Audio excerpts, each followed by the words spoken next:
Wah.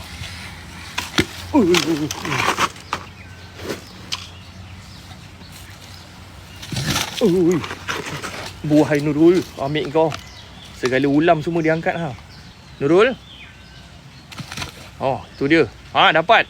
Ulam pegaga. Belajar pelan-pelan nak makan tumbuhan hijau. Lepas ni senang. Jimat. Budak tak biasa makan sayur. Nak kita tengah ajar dia ni. Makan. Berdiri ha. Berdiri bang.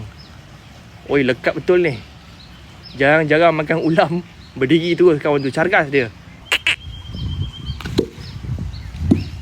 Alah. Salah tu girl. Nah, makan. Dia yang salah, aku pula yang... Jadi akulah yang salah baling ni. Padahal kau yang pusing-pusing ayam tu kat sini. Susahlah budak perempuan ni. Girl. Girl. Sentuh pun tak nak. Girl. Amboi. Yang buruk semua aku. Yang wangi, yang betul semua kau.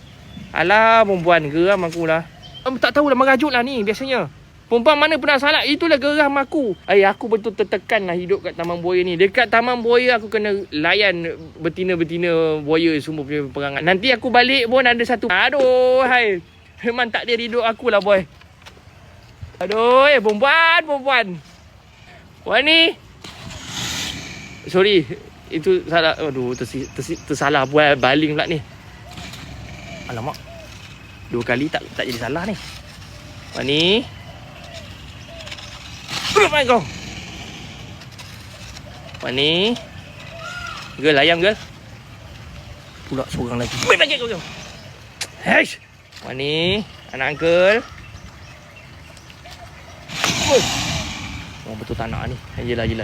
Belum sempat apa-apa dah merajuk. Lagi teruk ni. Kalau dalam hal macam ni, yang tadi tu mungkin kita boleh buat penilaian lah. Tak si Nurul tu marah kerana dia perbuatan dia sendiri, ataupun dia marah sebab dia nampak aku kat situ dan aku kena tumpang kesalahan tu sekali. Itu kisah anak Nurul. Tapi kalau macam Wani ni punya hal, kita kena main teka-teki.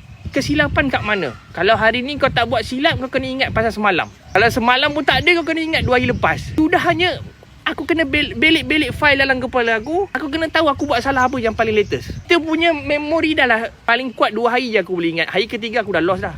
Sekarang ni aku tak tahu salah aku apa.